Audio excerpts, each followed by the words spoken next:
Lorsqu'on envisage de créer son garage auto, une des questions qu'on se pose, c'est concrètement comment est-ce que je vais créer ce garage, sous quel statut est-ce que je vais créer ce garage. Eh bien, c'est pour ça que je vous fais cette vidéo, parce qu'en fait, vous avez quatre façons de monter votre garage auto et en fonction du format que vous choisissez, eh bien, les résultats ne vont pas du tout être les mêmes. En fait, quelles sont les quatre typologies de garage que vous pouvez monter?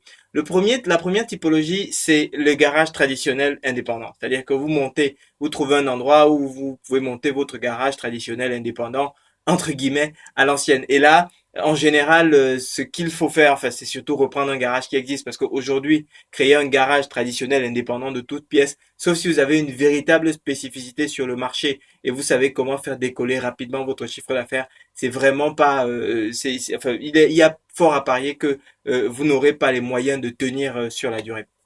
En tout cas, c'est la première thématique. Deuxième thématique, c'est les concessionnaires. C'est-à-dire que vous pouvez également créer votre garage en tant que concessionnaire d'une marque. Alors, le territoire est pas mal maillé. Ici, ce qu'il faut, c'est regarder en fonction des opportunités qui existent, des marques qui vous intéressent. Il y a un vrai pari à faire ici. Il y a un pari sur la marque parce que on sait que l'industrie automobile, bon, ça n'a pas été facile tous les jours, donc il faut parier sur le bon cheval. Et puis matcher évidemment avec le territoire où vous êtes, s'assurer que vous avez les opportunités sur le territoire que vous êtes de vous implanter parce que il peut tout à fait arriver que le territoire soit déjà saturé. Il peut également arriver que ceux qui sont sur votre zone ou sur une zone adjacente soient prioritaires. Donc, il y a tout un tas de contraintes de cette nature à gérer.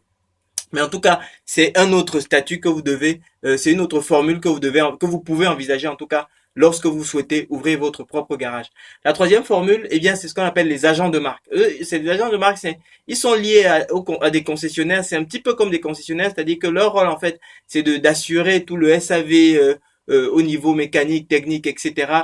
des ventes de véhicules qui sont faits par le concessionnaire. Mais en général, et ils n'ont pas que ça comme activité. Souvent, c'est une activité qui se rajoute aux autres activités qu'il y a déjà. Souvent, c'est une activité qui se rajoute, par exemple, au statut de garagiste indépendant. Vous voyez, donc ça, c'est un autre positionnement qui peut s'adosser en fait à cette activité de garagiste indépendant. Donc, garagiste indépendant, concessionnaire, agent de marque. Et puis la quatrième catégorie, c'est d'ouvrir sous forme de franchise de service auto. C'est-à-dire que dans les franchises de service auto, en fait, de quoi est-ce qu'il s'agit? Il s'agit d'enseignes qui vont vous permettre d'exploiter leur nom et de développer un véritable concept autour du service auto, donc avec la partie mécanique, mais souvent également en fonction des enseignes, avec ou pas la partie vente de produits, etc., etc.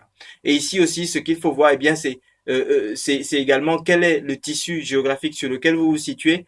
Et ce qu'il y a d'intéressant ici, c'est que vous aurez probablement le choix parmi plusieurs enseignes qui sont de qualité tout à fait acceptable et qui vont s'adapter aux différentes configurations. Est-ce que vous voulez être en périphérie de ville? Est-ce que vous voulez être en centre-ville? Est-ce que vous êtes dans un centre urbain? Est-ce que vous êtes plutôt dans un centre semi-urbain? Donc voilà, vous aurez tous ces paramètres-là à matcher pour pouvoir choisir de façon la plus efficace possible eh bien l'enseigne qui va vous correspondre. Parce que si vous êtes dans un hypercentre, eh bien vous n'aurez peut-être pas la place pour pouvoir développer une zone, un point de vente sur 800 mètres carrés, sur 1000 mètres carrés, sur 1500 mètres carrés. Par contre, si vous êtes en périphérie de ville, eh bien si vous avez une offre trop restreinte, eh bien il y a des risques que vous perdiez des clients. Donc voilà un petit peu les différents éléments sur lesquels vous devez jouer pour choisir la formule qui va véritablement s'adapter au projet de création de centre auto que vous souhaitez.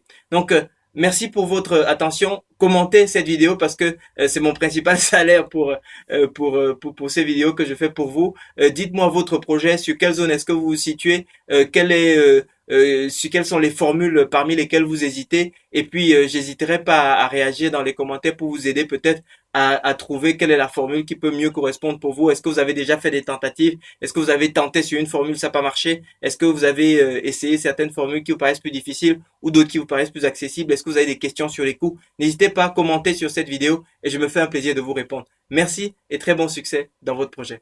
Merci.